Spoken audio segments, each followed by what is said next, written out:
we have our seat belts fastened and our tray tables in the upright position, yes. Welcome, everyone, to the Thursday, February 21st Infrastructure Services Committee meeting. I'd like to acknowledge that we are within the territory of the Sechelt First Nation.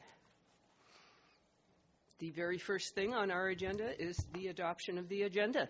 Can I see a motion to adopt the agenda? Anybody have any additions, deletions? No? All right. All in favor of adoption? Thank you very much. Next, I think we should vote to receive all of the reports on the agenda package. Motion, second. Thank you. All in favor? Thank you very much.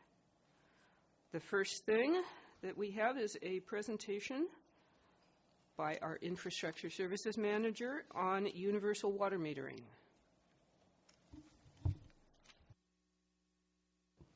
Thank you, Chair. Because as this presentation, I would like you to maybe open up.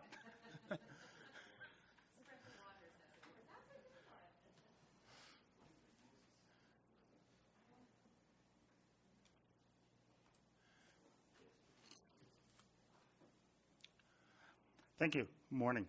The purpose of this presentation is to provide the committee with an overview of the universal water metering project to date. We'll talk about phase 3, and this presentation I will do take care of the first part, and Ralph Shea, sitting next to me, will take care of the second part of the presentation. If there are any questions, I would suggest to do them at the end of the presentation. So we'll start off with some background information on how it came about that we have a universal water metering program. I'll give you an update on the water conservation efforts to date and the results of that. Where are we at with our metering installations itself?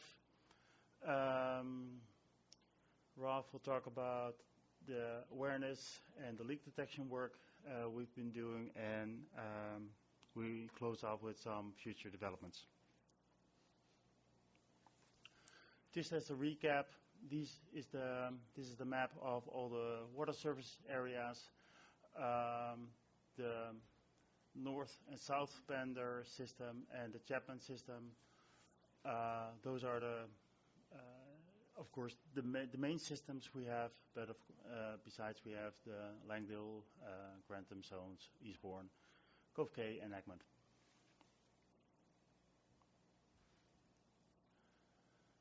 In 2013, the Comprehensive Regional Water Plan included or captured all those service areas. It was adopted in 2013.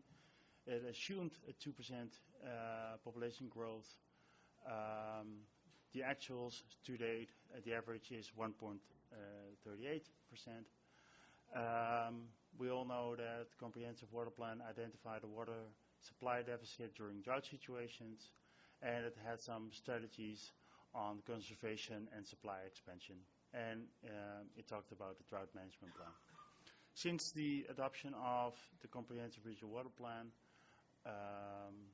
4 projects have been identified. One of them is the Universal Metering Project. The other one is the Chapman Lake Infrastructure Improvement Project, groundwater investigation, and raw water. And the picture here is actually depicts a meter. So that's actually the topic of today. It's those meters. Since 2013, of course, the climate change impacts to the region have been more visible. We were receiving less precipitation during the summer, and the fall rains have been starting later and later. Thank you. In 2013, also 2016, the province required us to meet a certain environmental flow in Chapman Creek, which further increased our water supply deficit during the summer months. The Comprehensive Water Plan included several strategies how to deal with water conservation, focus on water conservation. It talked about the implementation of universal water metering all across the region. It indicated, or it included some suggestions to make stage 2 and stage 3 watering restrictions more stringent. It talked about an update of our water rate structure after all meters were installed. It talked about leak detection and repair in areas of high consumption. Incentives programs such as the rainwater harvesting program, which is on the agenda today as well, and talked about more education and outreach to promote behavioral change amongst the general public. The overall objective of all these measures combined was that we would target a 20% reduction in our per capita consumption from 2010 levels.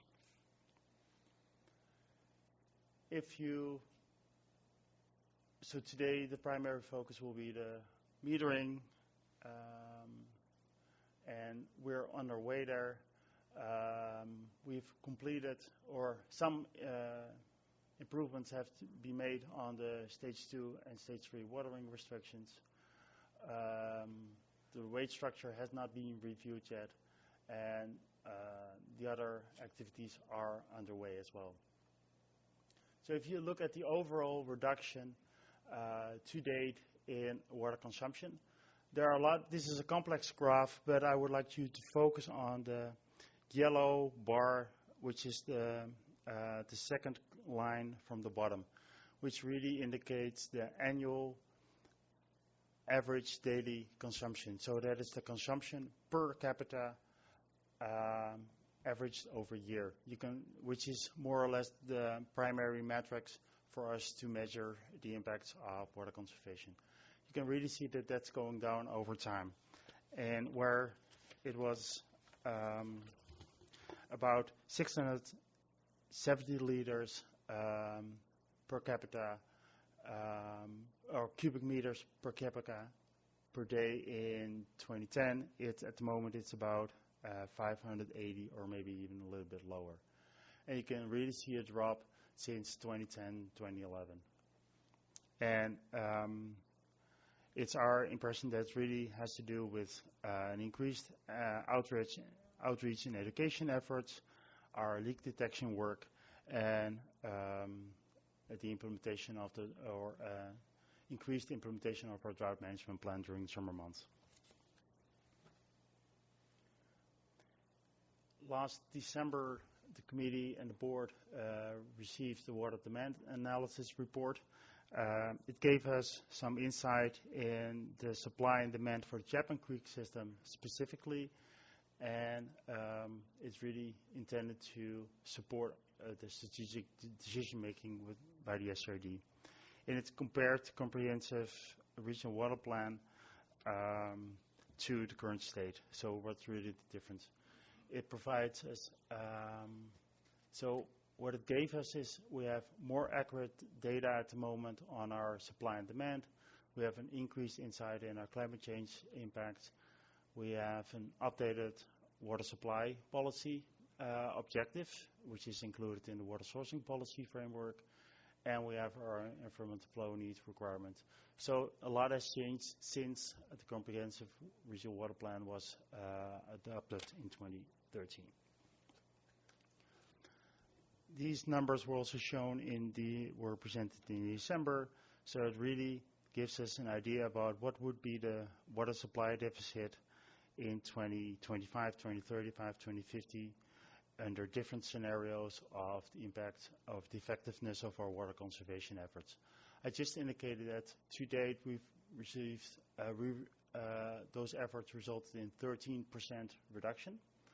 So we're now still close to the 10% reduction scenario as indicated in this table. However, our objective was to have a 20% reduction as a result of our water conservation efforts compared to the 2010 levels. This figure really gives a graphic indication of the size and the magnitude of the supply deficit compared to the sources currently available. So the circles are indication of the magnitude of the sources available, the blue ones, while the red ones is an indication of the water supply deficit in 2035. And the red ones are 3 different scenarios. The smallest one is the 33% reduction due to conservation efforts, and the largest one is the 10% reduction. In the past, the committee had questions about, but what is the magnitude of all the reservoirs we currently have in place along the system? The little circle at the top right, that's the total amount of reservoirs we currently have available in the system. So you can really see that Chapman Lake and Edwards Lake are the big reservoirs.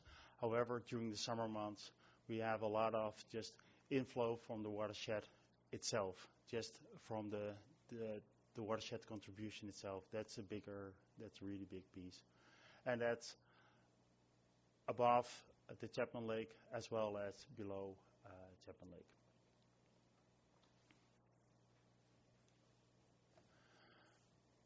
Where are we to date with the installation of the water meters? Phase 1 included north and south Bender system. Those were completed in 2015, and those were grant funded. We received a second grant for our rural areas. Those were completed in 2017, 2018. And the district Sechelt and the Sechelt Nation areas, in both areas, there are some meters in place, but the majority is still pending. So currently, in total, about 5,300 water service connections would need to be metered in both areas combined. About 4,800 of them are still to be installed or upgraded. Some cases, in the 1,100, it's more a change in the meter itself. There is some kind of meter in place, but we just need to upgrade it to make it compatible with our current software. 850 meters. There is already a box in place where the meter can be installed in. So there is already a box in the ground. But the majority, close to 3,000, that's where we need to dig up the line, install a box, and install the meter inside the box.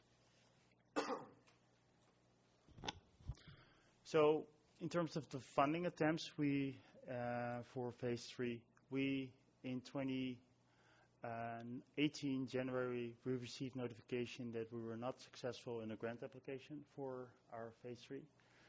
Subsequently, the board of the day elected to go for an alternative approval process, and in July, that approval was not obtained. Since we're continuing to look for grant opportunities, and we'll continue to do so. And at the same time, we're doing some other financial analysis and operational analysis of other means to complete the installation of the meters in phase 3.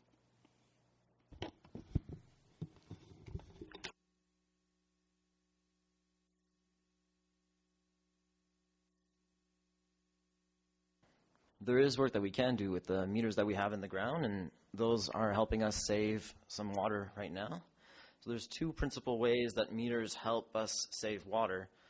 The first is by raising awareness about consumption trends, and the second is by supporting the resolution of leaks.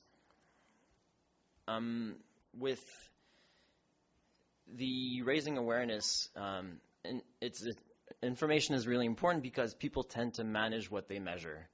So our first attempt is to targeting the South Pender and the North Pender water systems because they had water meters installed prior to the other systems, and there was more data available for those. So staff was able to issue a personalized mail out in late 2017, targeting all those properties and helping them understand how their consumption trends compared to the averages.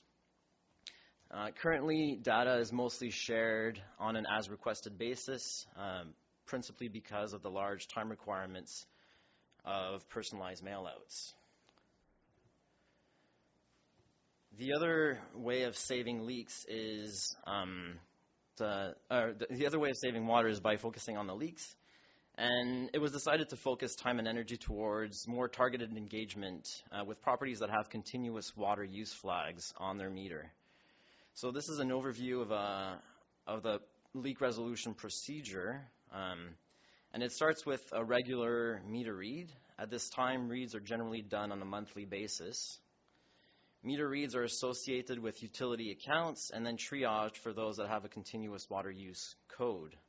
These accounts are then cross-referenced with account histories that then enable staff to communicate with property owners and offer advice and support. And in some cases, there's some site visits and some more assistance that we can offer. Since a concerted effort to follow up on leaks started in January of 2017, the programs has contributed to resolving 1,511 leaks out of approximately 6,200 meters in the electoral areas.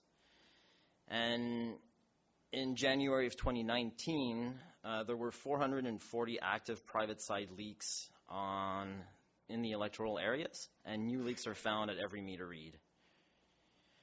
By comparing average daily consumption in a month with a leak flag to the average daily consumption in a month without a leak flag, it's possible to start to create an image of how large these leaks were and create an idea of how much water we're saving on a daily basis. And that's how we arrive at the 5.3 million liters per day. It's important to note that this is not a net reduction in demand. Some of these leaks would have gotten worse prior to being resolved. Some would have been eventually resolved by the owners, and some would have been ignored or gone unnoticed.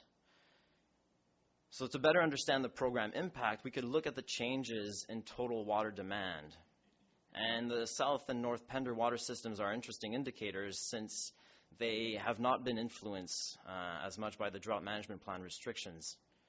So we can see in the South Pender water system, there's been a 15% decrease since the leak resolution project was implemented compared to the 3-year average prior.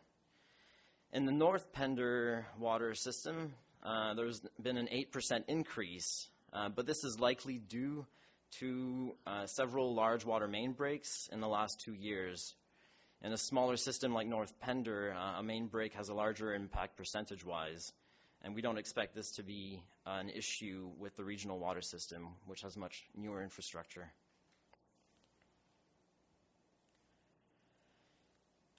The next steps in the Universal Water Metering Program include the development of a database management system. There's a lot of data associated with the metering program, and there are opportunities to optimize how it's managed. This would enable the creation of online water consumption data portal on myscrd.ca accounts. And it will also enable greater analytics that can be used to support engagement and better policy making. The other step is the Universal Water Metering Program is the rate structure review, and this would include a public consultation phase. And both of these steps are dependent to a certain extent on the completion of the meter installations in the District of Sechelt and Sechelt Nation.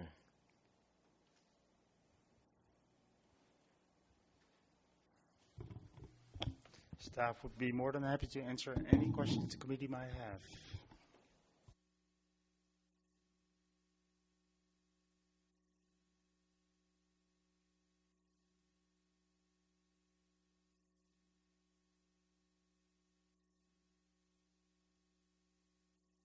All right, questions? Who would like to go first?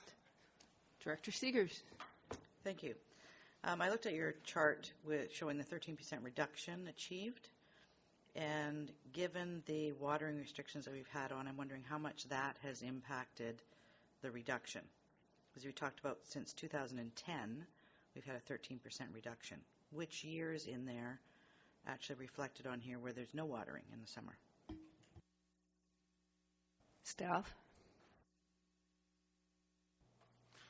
Watering restrictions have been in place most of the years since 2010, to some degree. Sometimes it was only stage 2, sometimes it was stage 2 and 3 and 4. And it's really hard to do the analysis. We haven't been able to complete it actually yet.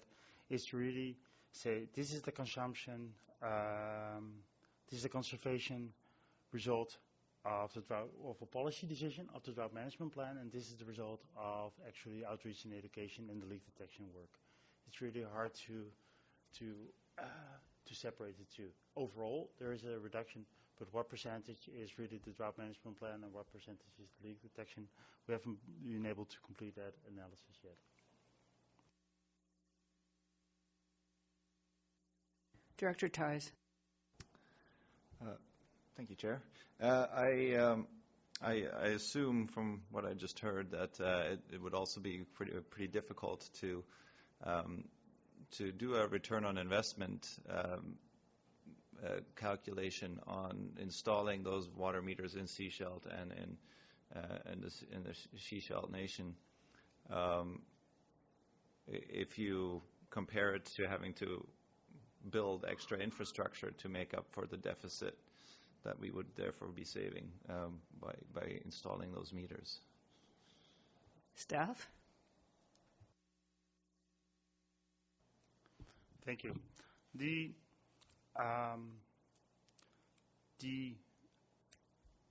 comprehensive regional water plan aimed on achieving both and the conservation efforts as well as expanding supply. And what we're seeing just province-wide, and also when you look at the criteria for grant applications, having meters in place is often considered to be a significant benefit in achieving a grant, in even being successful in a grant application. It's almost something that is more considered to be the norm province-wide in order to apply for a water supply expansion project. Water conservation is more the default, let's put it that way. So in that case, I think I would suggest to stay focused on both tracks at the same time. And I understand the question about return of investment, but I think indeed that analysis is really hard to do given the situation we're in. Director Seegers?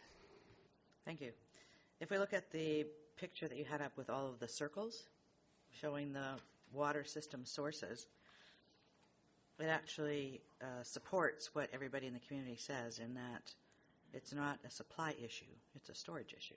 Because if we look at the 10% reduction where we're at, it's looking at 2,830,000 cubic meters, and yet the watershed contributions are 3 million cubic meters.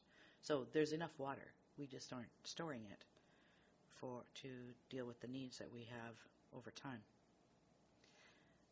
So there's no question in that. I just wanted to ask one thing. You're talking about doing some online stuff through My SCRD for people to be able to access their water usage. I'm wondering if there's an app. I'm sure there's apps out there somewhere that we could take and make available to people. Have we looked at that? Staff?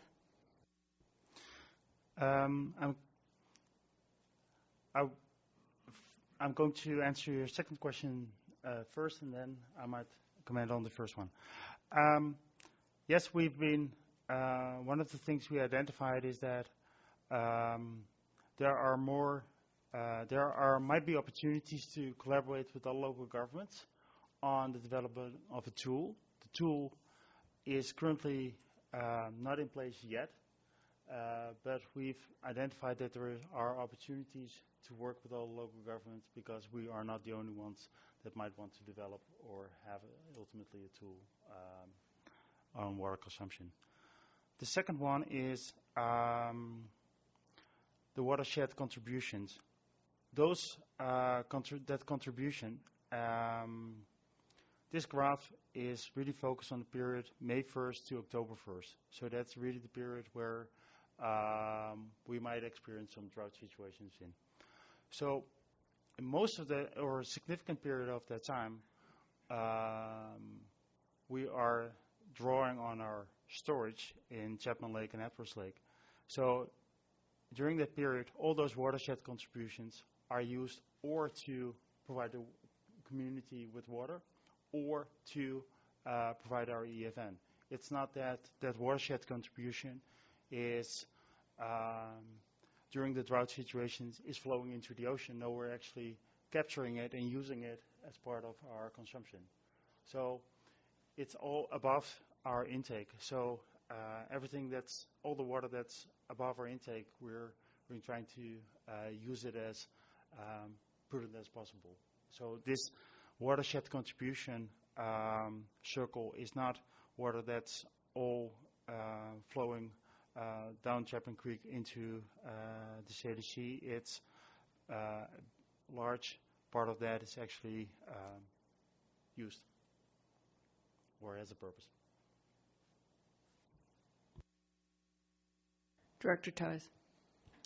Well, I just wanted to say that to me, the installation of water meters is sort of a no-brainer because, as Raf said, what gets measured gets managed, and in the long term, I think it will benefit our community in a big way to have those in place for leak detection, as well as to be able to give fair water rates to those consumers. That will, of course, be a part of a bigger public discussion. So my question is, do we have any idea as to what our funding options could be at this point in time? Staff, please. We're currently exploring all options possible, and we're currently not in a situation yet that we have a clear picture that we can present to the board, to the committee in terms of what our options are. But we'll certainly do so. We're actively working on it, and once we have that in place, we'll definitely present it to the board. But in the meantime, we'll continue to look for grants opportunities within the province as well as on the federal level or elsewhere. Director Julius. Thank you, Madam Chair. Just one question for me. I see not being able to receive the grants for the District of Sechelt and the Sechelt Nation. I was wondering if there's any other means or ways to go about to make it a little easier to access those. Like, for example, can we just go apply for a grant for the District of Sechelt first? You know, they are a bigger area than the Sechelt Nation, so something like that I was wondering if we'd be able to do just to make it easier to get these grants. Staff, please. Thank you for the question. I appreciate it. We're looking at, it's part of our analysis we're currently doing to see how we can match or break up the entire amount of meters to be installed in phases, in sub-phases, if that would support a more successful grant application. Okay, I'm going to jump in. I've got a comment and two questions. My comment is that one of the slides said that the Chapman expansion project was part of the regional water plan, and it wasn't. I went and checked that this morning. It came up a year after the regional water plan. And then two questions. One is the graphs did not yet have 2018 data, and I was wondering when we would have our 2018 data. And the other question was to remind us what the cost of the meters in Sechelt is. Thanks. The graph with the data, I think we would be able to, I think we will have the data to actually update that graph. Based on what I know so far in terms of the usage, might have gone down a little bit more, but not a lot. And sorry, the second question. Cost of metering Oh Sechelt. yeah, cost of metering. In 2018, the costs were estimated to be close to 6 million.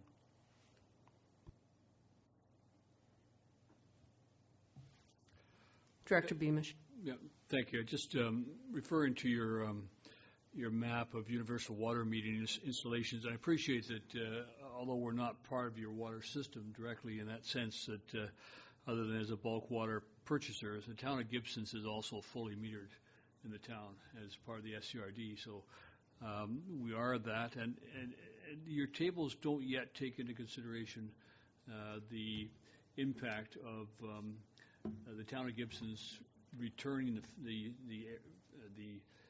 Area 3 water, Zone 3 water to the regional district. Are you factoring that into future discussions? Staff, please. Yes, we will certainly do so. And based on some preliminary analysis, it will most likely reduce those numbers with about 6-7% when Zone 3 will be taken over by the town of Gibsons. Thank you.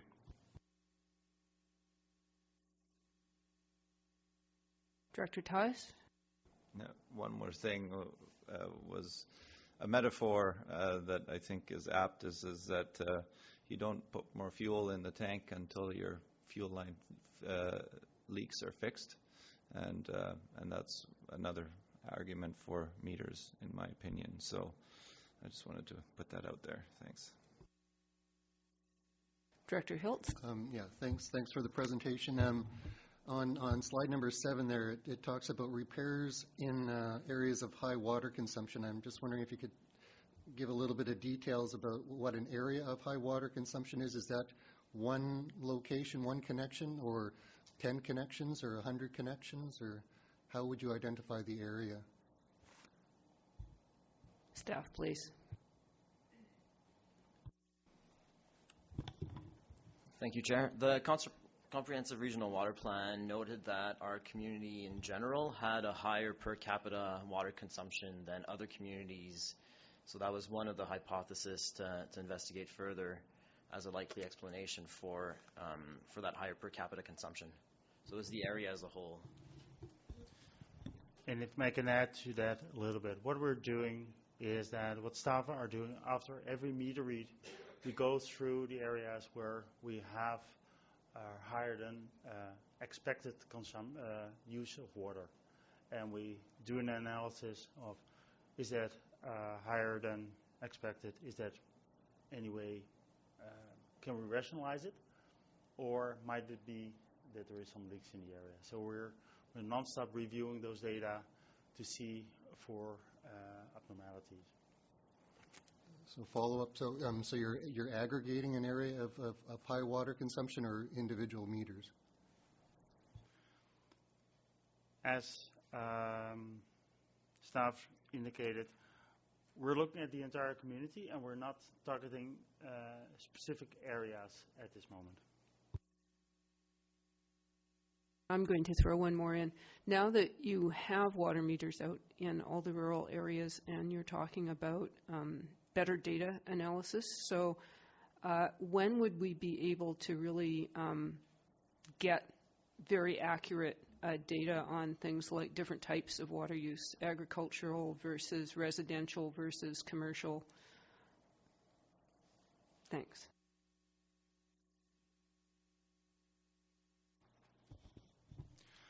For the rural areas, we're currently able to do those analysis already at the moment. We have the information. We can connect our usage with our ADA databases to do detailed analysis on consumption. But we're not able to do it for the district Sechelt and Sechelt Nation, and hence we're not able to do those analysis for the entire regional water system. So we're not able to make conclusions or whatever based on the entire system. But we are able to do so for the rural areas.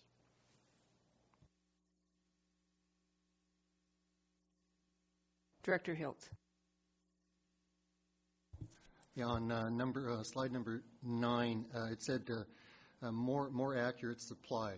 So what kind of steps have been taken to identify more accurate supply? I understand the demand side from the consumption, but what happened in the supply side for increasing the accuracy? Staff, please. Thank you for your question. What we've done is we've increased our monitoring in terms of the releases of the different the two lakes, Chapman Lake and Edwards Lake. So we have more data on actually what we're releasing, more precise data. And we've done a lot of more analysis on those watershed contributions because we identified that is a large part of the puzzle. So we've been trying to define that a bit more during just do data analysis and comparing monitoring data. Just to follow up, so the sources of data then, you're analyzing the flow out of the lake, so more accurate measurements of Chapman Lake or rainfall data, or what kinds of data is going into that analysis? I would say all of the above. I think it was last year that there was that there was a weather station installed, partly funded by the SRD for this purpose, and we installed also additional flow and water level monitoring data at the outlets and at the lakes to get more precise measurements. Director Theis.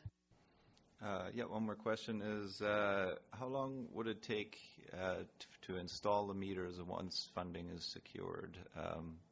So just so we know what kind of time frame we're looking at. Thanks.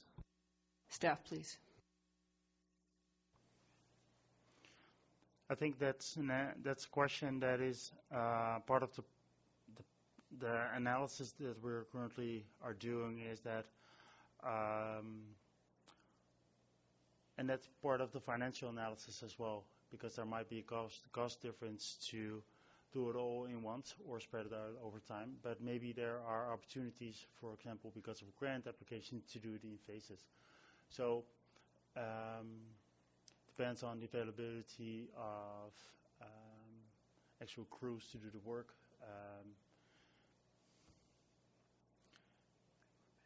Yeah, and I think that will be part of the report that we'll provide to the board as well in terms of what are the options and what would be then the timeline for the different option of actually the implementation. And I just had one more question. In the absence of business licenses, do we actually know who the commercial users are in the rural areas? Yes, we know. Director Toth.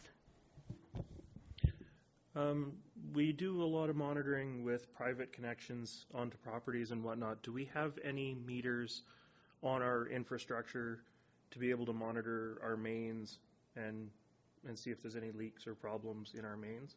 Thank you. Staff. Thank you for the question. Good one. Yes, we can. Through our SCADA system, we are able to identify if there is for example, the pressure in a water reservoir drops significantly. Most likely indicates that there is a leak somewhere in that area, and then we'll send staff out, and almost always we're able to identify them immediately. So yes, we have those meters in place throughout the system.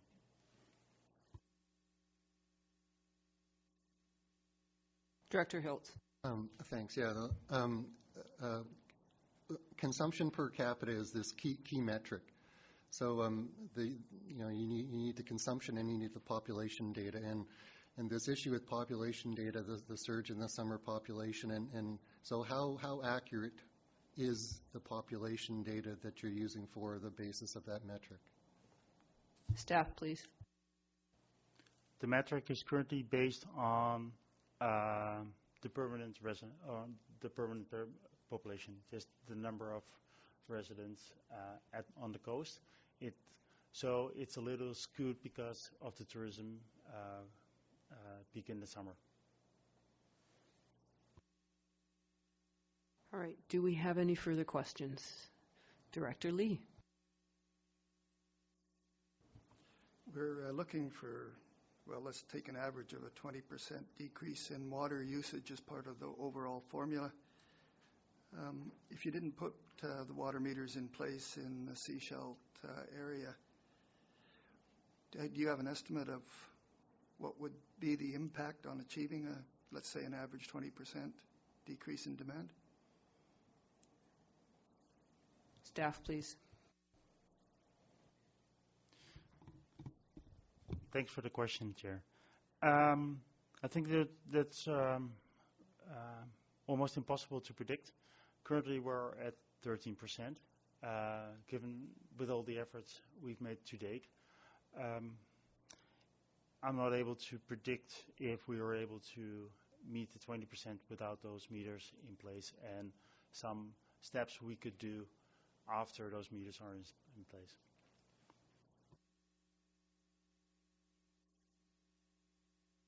All right. If everybody's happy, I think we will wrap up this discussion. Thank you very much for the water metering presentation. And now our next item of business is the raw water reservoir feasibility study. And I would like to ask Mr. A.J. McDonald.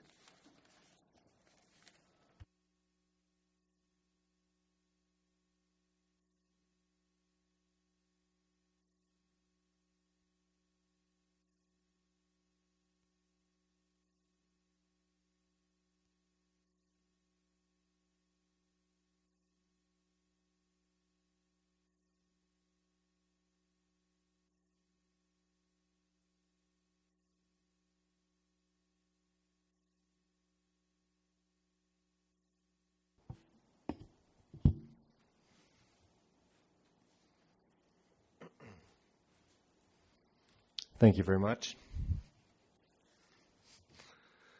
Well, good morning. I'm A.J. McDonald, and it's a pleasure to be here with you today. I have a presentation for you. We've been working with your infrastructure group on the raw water reservoir feasibility study. And so I've come in today to give you an update on the project. What I'll cover today, I'll tell you, just introduce my firm and myself briefly. And then we'll talk about the reservoir design work we've been doing, the feasibility level work, from the general perspective of reservoir design, and then we'll get into your project more in particular, and that's where we'll spend most time, and then briefly cover next steps. I've got a number of additional slides after questions. If we need, I can go into a bit more detail in any place. I've done my best, I think, to have a meaningful but concise level of detail, let's say. So my name is A.J. McDonald. I'm with Integrated Sustainability. You've hired us to look at this for you. We are an infrastructure group. We have offices in Calgary, Vancouver, offices in the U.S. as well as the Caribbean. We've been around for 8 years. I've been with the company for 8 years. We're specialists in water infrastructure, so everything from storage to treatment to waste management related to water. So we specialize in particular in that area. With respect to reservoirs, I think one of the reasons you've hired us is because we have done a lot of work in reservoirs.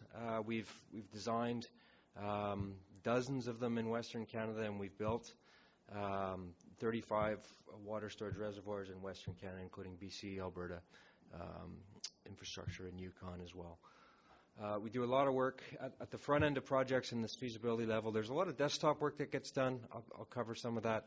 We have a regulatory and environmental support group that supports some of the engineering work we do, and of course the engineering design. And then, when projects get into more detail, we often take them through construction. So I'll just show you a few examples. The reason I wanted to do this is not to be an exhaustive resume or anything like that, but just I'm presupposing that when we talk about things like cost, you may ask, where did these costs come from? And so they came from construction projects we've done. They've come from us building up detailed cost estimates based on production rates excavation rates, unit rates, etc. We look at various different construction execution formats. So that could be, for example, how large excavation equipment do we select? What are the logistics? What are the production rates per day?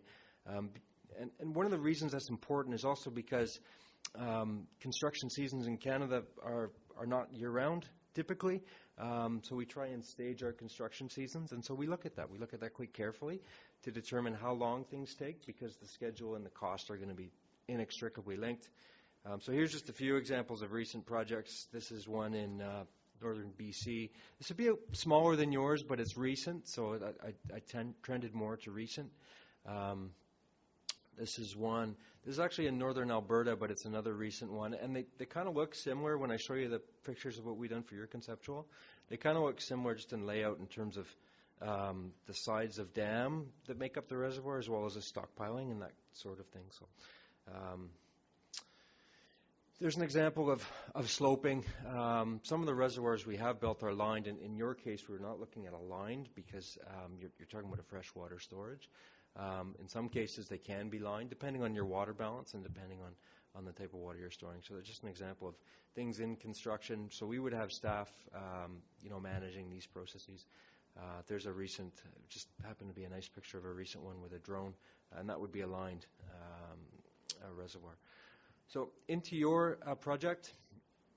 And sorry, by the way, if there's any questions on, as we get into the engineering and construction, I've got some appendix slides if you wanted to look at that. But I'll talk more about your project. In fact, it was good timing, I think, going after the previous presentation, because there's a lot on the water supply and demand. So I'm thankful for that context here. Our drivers, I think, we'll just keep it short then. Essentially, you're talking about storage. So we're talking about providing storage for raw water. So this would be the source going to the water treatment plant before treating it for your drinking water supply, right? So by providing storage, what we do, we divert water from the existing Chapman watershed and store it. It recharges in the wet season, and then we can use it in the dry season. So, sorry, that might be a bit basic, but just wanted to set the table for what I talk about next. And it's useful now, I think, just to tell you what the project has covered. So what we did, this is our existing project. So this is what you've hired us to do. The water demand analysis. So we did a detailed water demand analysis ourselves. It was built off the CWRP that was referenced previously. So that work as well from 2013. We did incorporate, and some of those things that have happened since CWRP that were talked about, we did incorporate some of that. You may have had an opportunity to read the report we produced. That was used to look in very similar fashion to what was just covered in the previous presentation at water supply and water demand, and essentially calculate what the reservoir and storage size should be to give us a basis for doing some engineering. And the first step is always site identification. So we looked at various different criteria from geotechnical, so real technical, like if there's a fault in a location, it immediately disqualifies it. We look at smaller level geohazards. We look at slope stability and that type of thing. We look at land availability with respect to tenuring. So we looked at ownership, etc. There's a lot of guidance provided by your infrastructure group there in terms of where to locate. We look at setbacks from natural water courses, setbacks from existing infrastructure, etc. We look at known environmental concerns. So we looked at the species that are there, flora and fauna. We looked at species of concern. You could imagine endangered species, etc., and that type of habitat can disqualify areas. We look at archaeological. Essentially, this is desktop, so known information. So that's all done in the site identification. And we're looking for sites that are large enough. And I'll go into some detail about where we looked.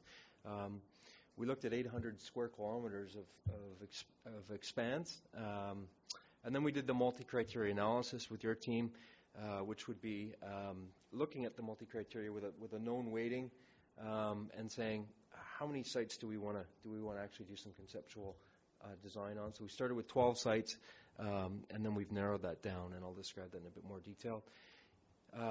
More recently, starting in 2019, we did a more detailed desktop evaluation for a smaller number of sites. So we got 4 sites we're looking at now instead of 12. So a more detailed site evaluation. We will go in and do a field assessment. That's part of our scope. We've decided to defer that till the snow is gone, and into the spring we're going to do more ground truthing. So you can imagine things like geohazards that we identified we want to see firsthand. We've done some conceptual design on the 4 sites, and we've done some Class D indicative cost estimates. So we'll share some of that data. And then the final piece of what we're doing is a more detailed multi-criteria analysis for the 4 sites. So not 12, but 4, with all the detail that we're going to gather in the phase 2. And then we'll wrap everything up with a final feasibility report for you. So this is, I don't need to go into a lot of detail here. This is the exact same data actually that was presented previously. Just a summary of the water demand analysis. So I was going to go into a bit more detail here, but I don't think I need to because we've just done it. Remco covered, 2% annual population growth and the demand reduction scenarios, et cetera, et cetera. In consultation with your team, taking this data, we ended up at a target reservoir volume as shown at the bottom. So 900,000 to 1.3 million cubic meters of storage is what we were targeting. And here's where we looked. So I mentioned the size of this, we calculated, I think, to be 800 square kilometers. Essentially, note that there are 3 areas. There's area A, B, and C. And really the way to differentiate these is to look at the elevation. So area A is designed to work with some of your existing infrastructure. So the top water level in an area A site would be 174 meters above sea level. And the reason we select that is because that works with your existing intake and your existing infrastructure. So that constrained that.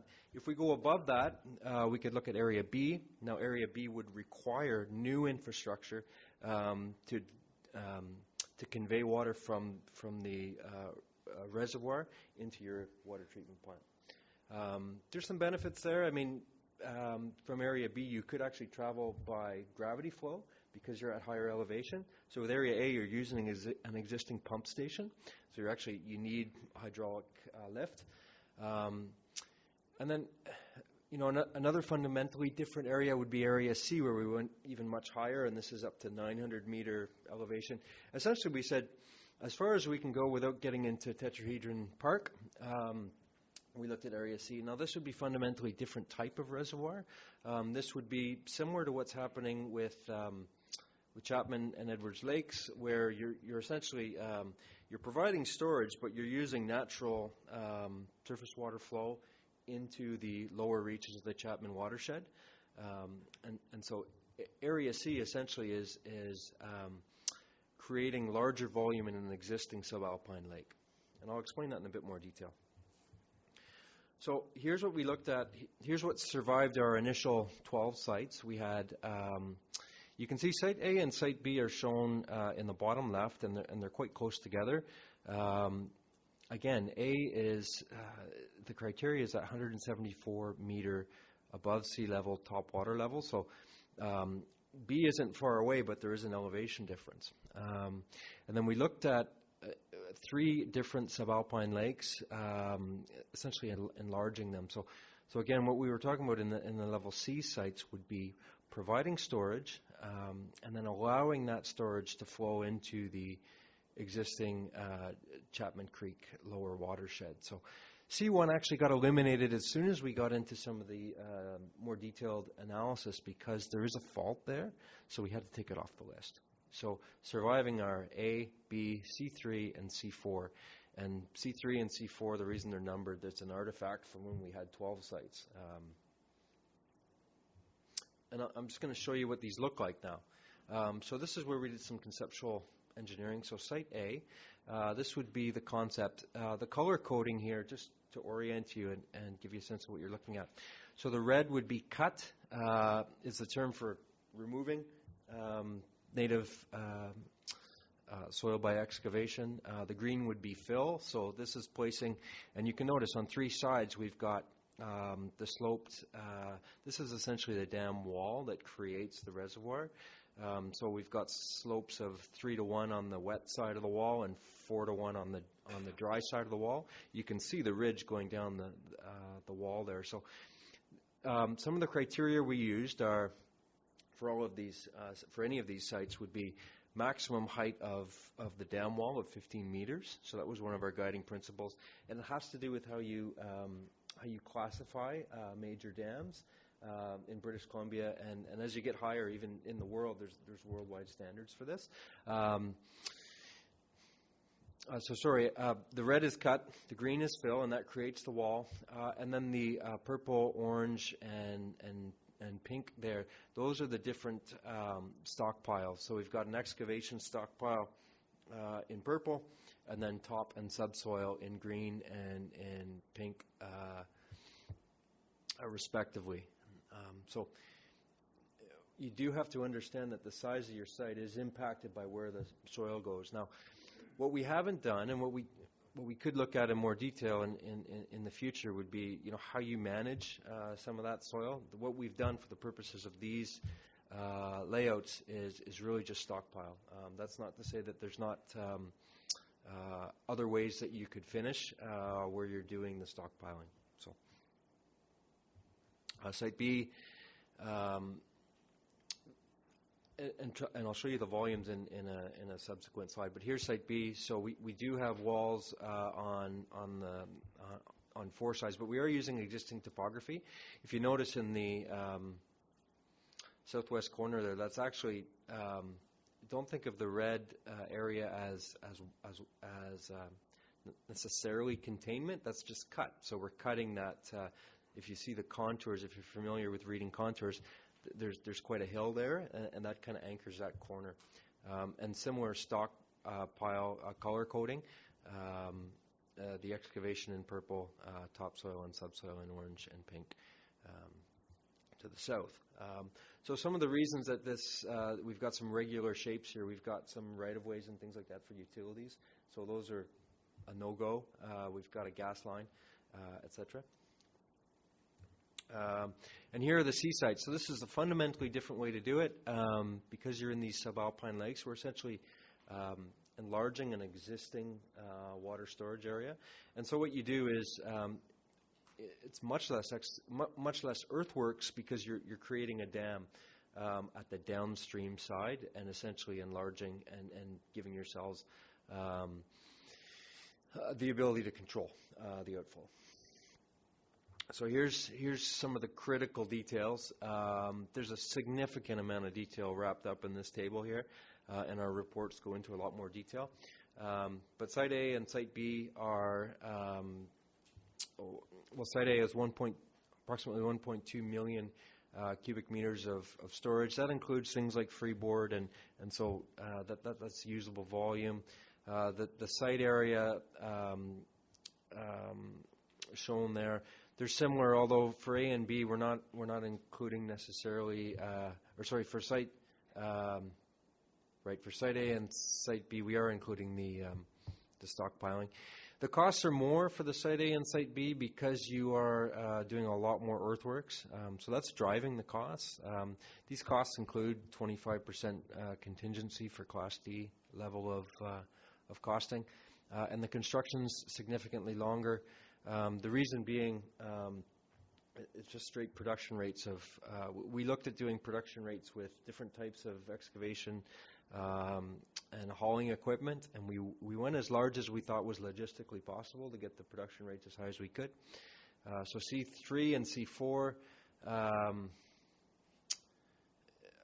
smaller. You can see here, 800 at C3 and C4, a little bit over 800.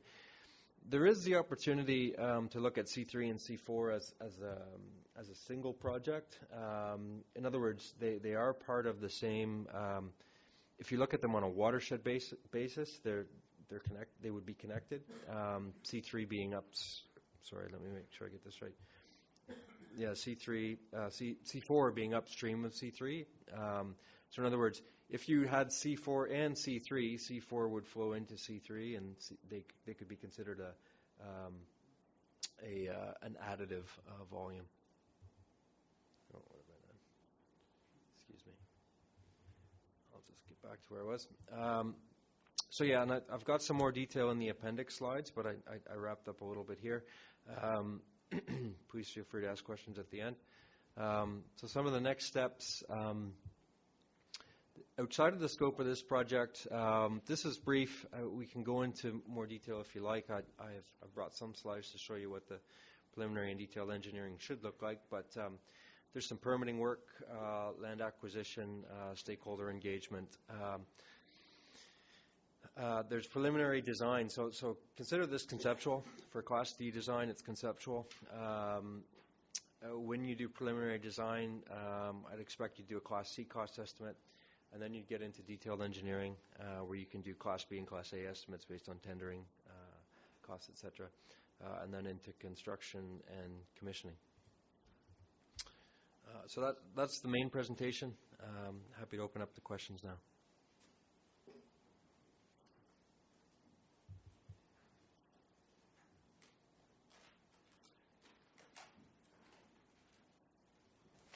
Thank you very much for your presentation, and I'm sure that there are plenty of questions.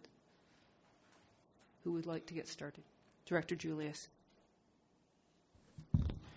Yes, my question is, I know you were talking about liners. If the reservoir is next to a dump, would you say it would need a liner? Thank you, Chair. I suppose the fundamental reason we don't have a liner is because we have fresh water. And so one thing to keep in mind is that's not to say that, I mean, there could be some benefits of having a liner. When you do a water balance, we would be concerned potentially with seepage. In this case, we generally wouldn't be, because seepage from a raw water reservoir of clean water would end up back in the Chapman watershed and downstream, and you have downstream flow requirements as well of that 200 liters per second. So so that's the reason why we generally wouldn't cost this with a liner, and wouldn't recommend, as a default including a liner. However, to answer your specific question, if we were near some source of potential contamination, would you have a liner? The answer is that being near a source of potential contamination would preclude that site, first of all. But second of all, the hydrogeology and the gradient of a potential source of contamination, could conceivably come into play. I don't think in this project you'd ever have to worry about that, because we would preclude that site, if that answers your question.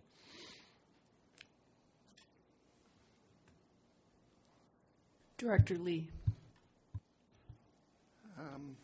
I was just trying to make sure I understood that the Site C and Site C3 and C4 would fill naturally without an inflow pipe. Is that correct? Thank you, Chair.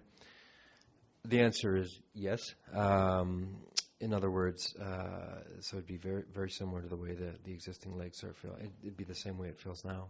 So I'm supposed to elaborate somewhat. There is a necessity at some point to do some modeling, some hydrological modeling, to ensure that you want to be able to ensure that the flow rate, the recharge rate has been verified. And you do that in a stochastic model. So, for example, if you were to have, say, 2 very, very dry years or 2 very, very dry months in a row, what is the impact on storage in a high altitude reservoir? That's an important question to answer. Follow up? Yes. So in the dry months, this thing would keep filling while you were releasing I guess. So there must be a contribution to the total water supply beyond just the amount that's in the reservoir. Do I have that right? It's kind of like Chapman, right? It fills up so fast all the time, even in the summer, but we use more of it than it can fill. So presumably these two reservoirs would be doing something similar. That's a correct presumption, yes.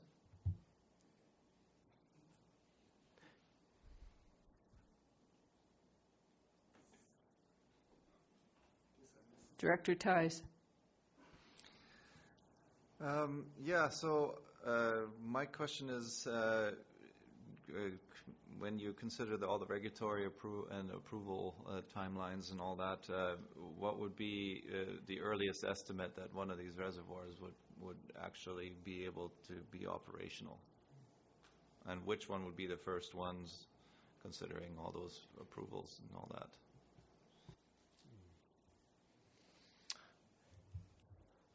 Staff, please. Thank you for the question. The reason why I raised my hand is because I think this is a really good question to answer when we discuss the second report on this topic, the next steps. Short answer is it will be determined by the field assessments that will be part of what is currently recommended to be a next phase in the project. That will determine what the feasibility exactly is in terms of the timeline of the construction and the completion of any of these sites. Director Seegers. Thank you. Given that we've received the reports, can we actually also include questions from the first report? I think that makes sense. Okay, so if we look at page 3 in our package, the first bullet at the bottom of the page talks about a raw water reservoir in combination with the Church Road area well field, which we talked about last meeting. It would provide enough additional supply to eliminate the water supply deficit in 2025 with a 20% conservation initiative. So that's where we got the 900,000 cubic meters to, the sizes for these reservoirs that we're anticipating. Given we're not at 20%, and the sizes of these reservoirs that are being put forward, it still looks like we're looking at a stopgap measure because it would only supply sufficient water for 2025, and we would still have to do something further to handle growth beyond that. Am I reading that correctly? Okay, staff. Thank you. I prefer to answer this question as this is written by me. No, it's a correct assumption. A reservoir of the size we've been discussing here in combination with the Church Road would indeed suffice our supply deficit for 2025, but not for 2035. Any of these sites we've discussed or can be expanded or over time or can be constructed in combination with each other. So there is a potential to stage the construction of one or two sites over time, and that allows for further confirmation of, for example, well fields and other around the coast. That's why we targeted the volume not to be over 2 million, also because of the cost implication associated with that, but to focus on the feasibility of a reservoir that could at least meet our 2025 volume in combination with Church Road, and which would allow in the upcoming 5 to 10 years to expand it even further. Follow-up. Yeah, a couple of questions on that then. So then can the Area C, the C3 and C4, be expanded is one question. And given the time frame to put these in, we actually have to put a plan in place for 2025 and 2035 and onwards now. We need to, like within the next year, basically look at all of these.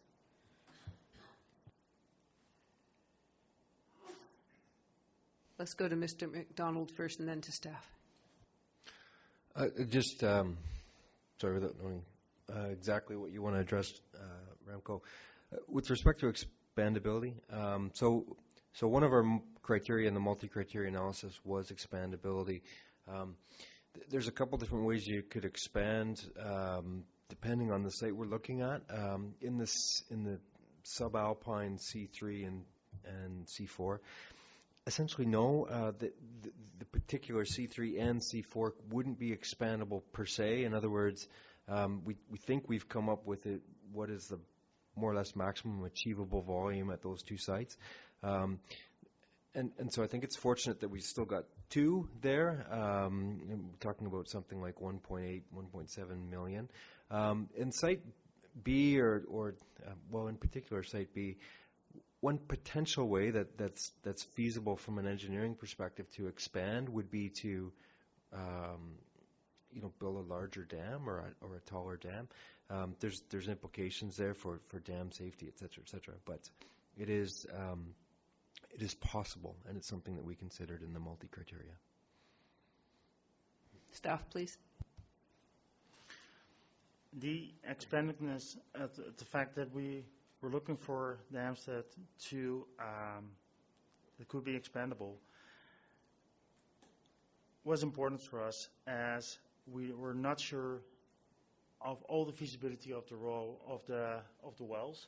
So that's why the recommendation for feasibility phase 3 is, as included in the second report on this topic, is to advance this work parallel to advancing work on the groundwater, so that next year, and developing a water sourcing policy, so that within a year from now we can have that more comprehensive discussion about how are we going to manage which sources can be commissioned at which point in time, and how can they be used in the future, and which of the water objectives in 2025 or 2035 or as emergency supply can they actually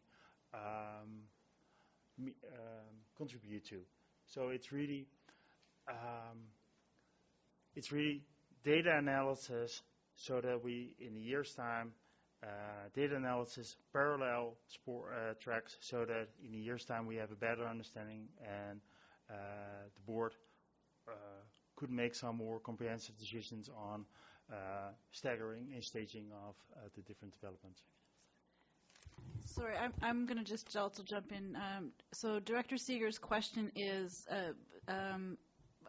a good question at this time, because we actually have a better understanding of things, and that is that we are looking at addressing the current needs, and we also need to do concurrent planning into the future. And that was her. I heard that question, and those things actually need to be concurrent. We would advocate for them being concurrent.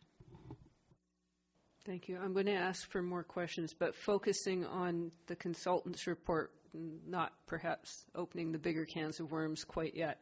Director Ties. Thank you, Chair. There is, in the report, there is a reference to potentially being able to use hydropower, and I'm wondering when would this hydropower be available? During the summertime when BC Hydro doesn't need power, or is it a year-round kind of thing? And could this pay back some of the outlay that we would have? And so I don't know if you have any estimates as to how much power we would be able to get out of that project. Thanks. Thank you for the question.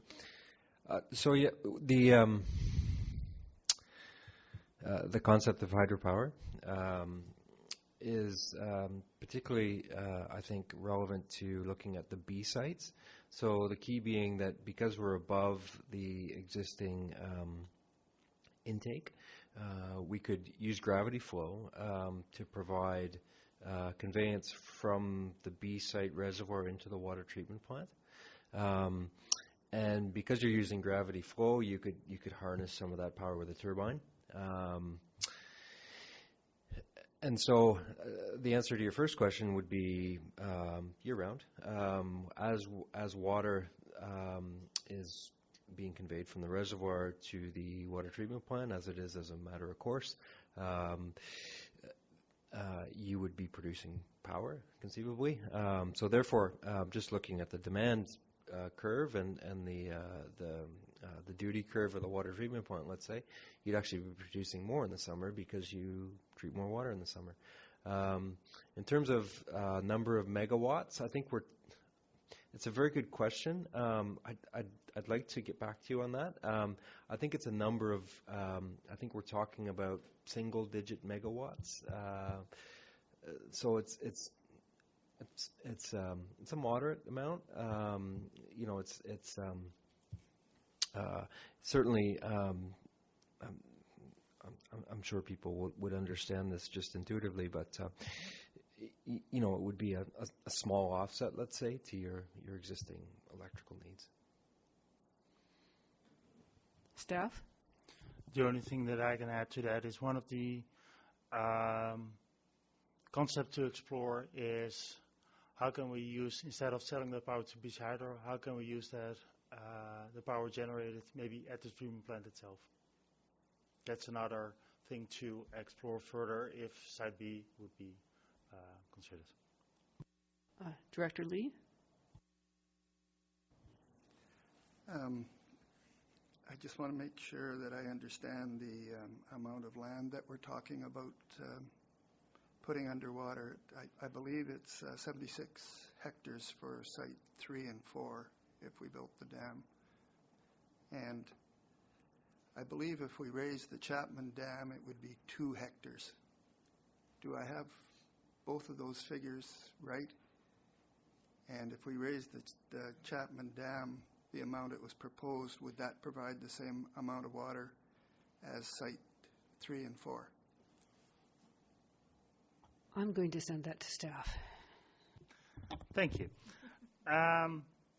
As included on page 5 of the report, the areas required for the reservoir and stockpiles for Site A and B are 45 hectares, and for Site C, 41, and Site C4, 35. The raising of the dam on Chapman is currently not a project that is under consideration by staff, as it's not one we have been directed by this board or the previous board to consider. Thank you. Director Beamish. In one of the tables in your report identified the opportunity in terms of the timeline for construction, and it ranged from 5 months to, I think, 15 months for the different options. That seems like a, well, let's get going type of timeline. But what about all of the environmental, the cultural, and the licensing and the permitting? What's your experience in terms of that timeline before you actually get an approval to proceed? There's a lot of regulatory requirement here. Thank you. Well, the implicit statement you make there that it doesn't include the environmental, et cetera, is correct, of course. So the 5 and 15 month numbers are construction. So of course there is pre-construction activities, including environmental, archaeological, et cetera, et cetera. I mean, I hate to defer answers, but I tell you, it's a very difficult one to answer, even to throw out a number for you. We've spent probably less time on that particular topic in this project than we might have anticipated. We spent a bit more time looking at the technical aspects. We do know, I think we know some of the activities that are required, but given that we, A, haven't been in the field yet, and B, haven't wrapped up our detailed feasibility, it's a bit premature for me to put a number out there for you. I mean, generally though, I'd say if I were just to budget in some time, I'd say your permitting, pre-permitting type work is probably at least as long as the construction. So in other words, I would be comfortable in saying you're going to at least double those numbers. But that's not a real answer for you. That's just me saying if you were to start today, I'd give yourself not 15 months to say we'll see a reservoir under operation. I'd say give yourself another year on top of that or something like that to get all of the engineering. Some of it can be done concurrently. You've got engineering to do. You've got some environmental work to do. You've got, as you say, the permitting, et cetera, et cetera. So, yeah. Director Seegers. Thank you. On page 3, again in the report, it talks about the fact, the third paragraph down, that a construction of a dam across Chapman Creek to create an in-stream reservoir was assessed, determined there are no locations where it would have sufficient storage capacity large enough to impact the water supply deficit significantly. I've had a couple of engineers in the community who've looked at just downstream of the tetrahedron, the park, just outside, and they said there is a valley there, according to the geography. The community forest has also looked at that, and they indicated that that would also be a place where, with a dam at the bottom, we could create a lake as big as Chapman. So I'm surprised to hear this or see this comment in here. Could you comment on that? Thank you for the question. That's a very good question. I mean, we have had the benefit, I think, one of the team members we have is a local and so has some local knowledge. So that was helpful to us. I would suggest there's a significant amount of detail in our report where we go into the it's been released just recently, where we do our detailed desktop analysis and we identify how we did our siting criteria. And so when we do our siting criteria, we're doing a number of exclusions, essentially saying, it's excluded for either geohazards or it's excluded for environmental issue or something. So I don't know in particular why we would have excluded that particular area. I'd be happy to refer you to the section of the report that might explain that. The other thing, just so it's understood, at the desktop level, what we're able to do is we're taking very detailed digital elevation models based on LiDAR. So this is remotely sensed data, relatively high resolution, and then we're using a 3D computer-assisted design model to identify these sites. So that's how we came up with these. I think it would be a stretch to say there is no stone unturned. There is potential as you look into more preliminary engineering. I wouldn't be surprised if, based on feedback from local people with local knowledge, that there could be other sites to look at.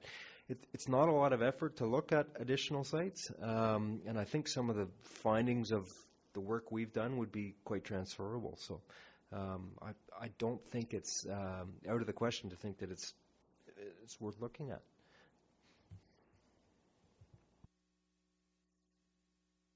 Mr. Hiltz. Yeah, thanks for providing some data. And the data that I'm looking at is those Class D estimates, plus or minus 50%. I've seen some say plus or minus 40%. So that's one question, 40 versus 50. And then I'm just going to wrap my head around the numbers. So I got $24 million round figures. So plus or minus 50, that means between $12 and $36 million.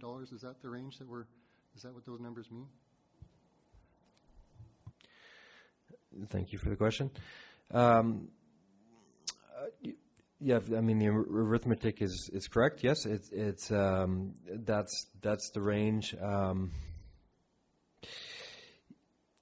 mean the protocol that our estimators follow in terms of estimate classification, which is if I refer you to the references, it's relatively well spelled out there. The reason it's plus or minus 50% is because for budgeting at this stage, there is quite a bit we don't know. There's quite a bit we don't know about the subsurface conditions, and so it's just to put out a scenario for you. It's conceivable that we do a bit of conceptual work with an area. In the scope of our project, we've got a field investigation. In a future scope, you would do a more intrusive field investigation that would include, say, developing geotechnical boreholes, etc. That information, you can really start to shave away the plus or minuses there. But you also may find that there could be fatal flaws in some of the sites. And of course, we would have to disclaim that at this point and say, look, we've only done so much intrusive work. We've only done so much non-intrusive work. And once we get into the intrusives, we can start to take that away. Now, so what I'm saying is, if, for example, there's will to look at Site B, for example, it may cost $36 million to build a reservoir there. That doesn't mean you necessarily should. It could be that we do some geotechnical and we say we need to find a different site where the bedrock outcropping, et cetera, is different or something like that. So I'm not suggesting you should consider the high end or the low end to be realistic numbers. They're used to bracket our number at this point of engineering development. Director Seegers. Thank you. In your report, the detailed report, you look at the advantages of each of the sites and also the disadvantages. And one of them that I notice is for A and B, because they're lower down and closer to development, the dam consequence of failure is much higher than if you went with C up top. So I think that, as a board, needs to play into our decision as well. As well, both of those, because they're in more constrained areas, I think are not expandable. Thank you for the question. That's good insight for sure, and that's a meaningful differentiation of the two types of sites. Very important.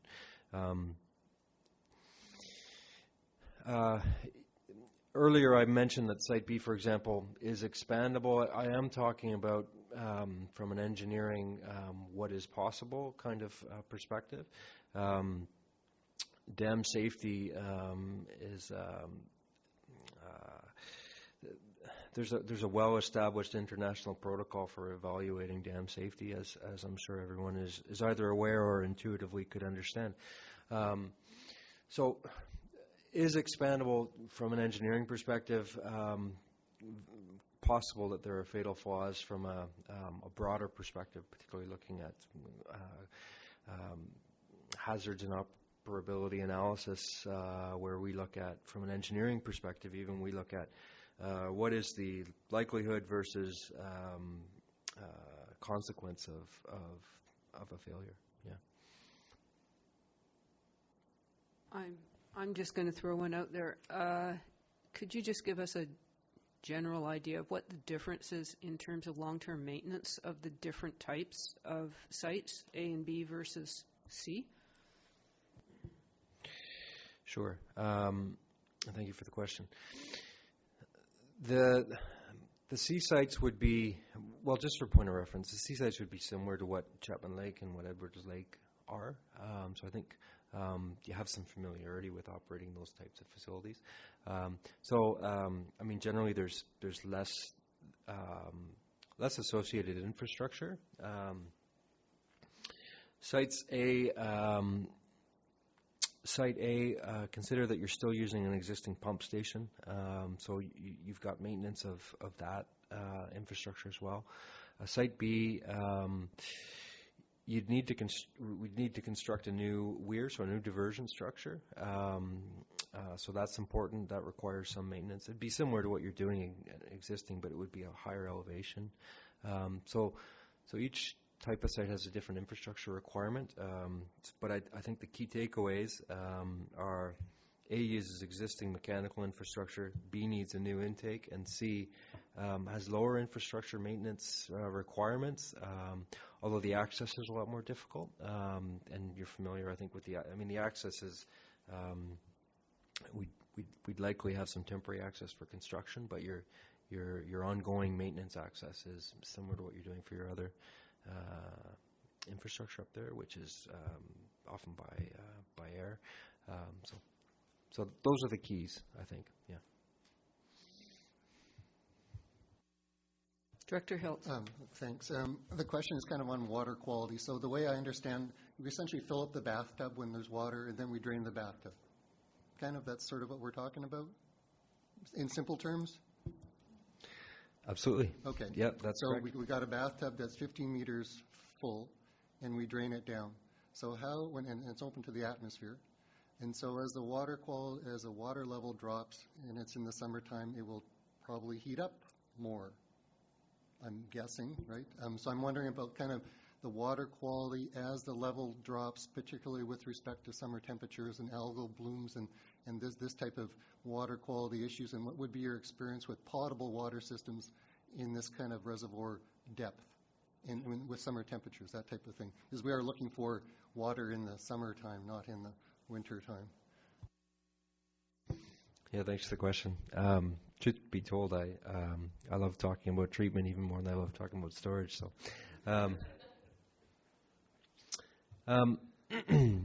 that's correct. In other words, you have water quality considerations, treatment considerations.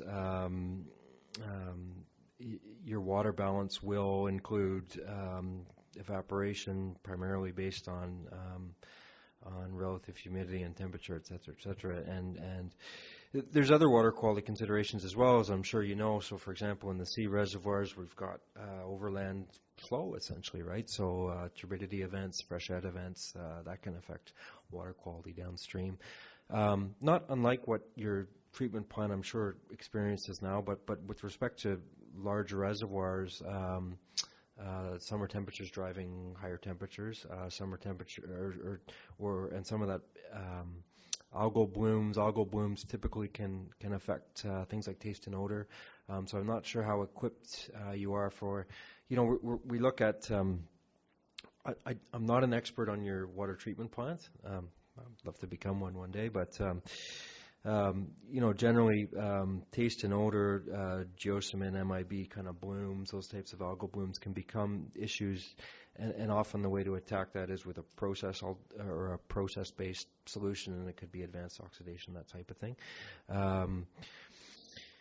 So there could, I suppose, to answer your question, there could be taste and odor or algal type issues that develop that wouldn't normally develop. I'd say the risk generally would be manageable. I don't think that necessarily by choosing to install a raw water reservoir, you would necessarily need to retrofit your water treatment plant. But it's a bit outside of the scope of what we're looking at, and I don't have a definitive answer for you. Staff, please.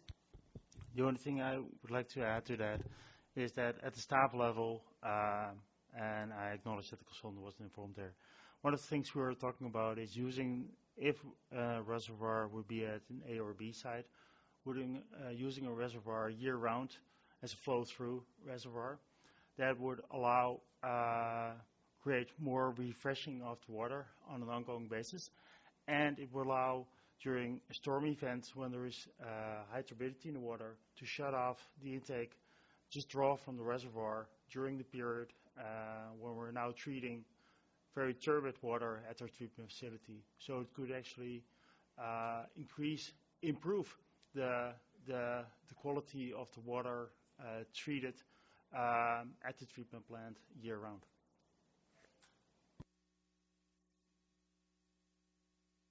Director Pratt. Thank you for all the information. It's been very valuable to wrap our heads around. I'm curious on I'm assuming the life expectancies on these types of reservoirs are quite long, especially the sea sites as the alpine lakes.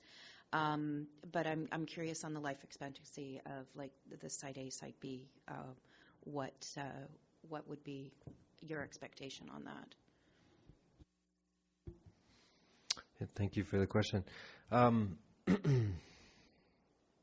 Yeah, it's a good question. Generally, I typically can picture in my head where we've written it in the report, and I can't right now, but generally we assume a design basis of a 50-year life expectancy, but I don't actually recall right off the top of my head what I put in my report, and I will look it up. Yeah, it should be 50 years. If it's not in the report, we will put it into the final feasibility report as a matter of course. Thank you.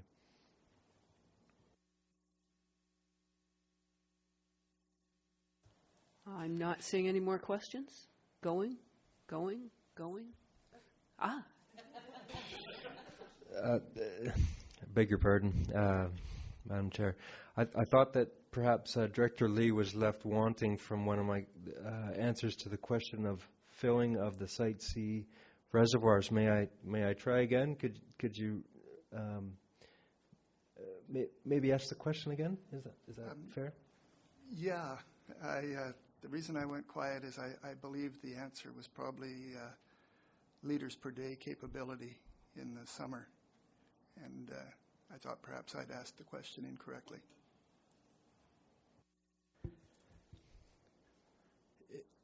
Okay, sorry, to restate, if you're asking, are you asking for to what extent we've analyzed the recharge rate quantitatively of the C sites?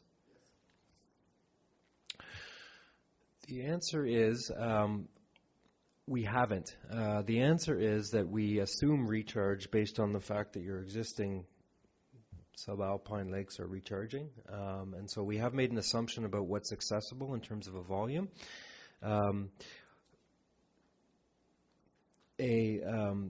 An important next step would be that stochastic modeling where we would develop a number. And the number would be sensitivity tested around a stochastic model for precipitation.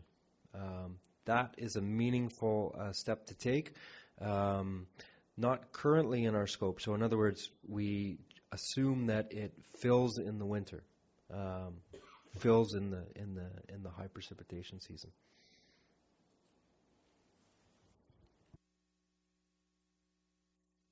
All right. I think we have had all of our questions answered for the moment. Thank you, Mr. MacDonald, for a great presentation. I think we should take a 5-minute break now before the next agenda item. Mr. Beamish? Chair, I wonder, Ms. MacDonald, thank you for the presentation. There are a number of people in the room here who have also interest in this issue, and I wonder if during the break you would stay available to talk with them.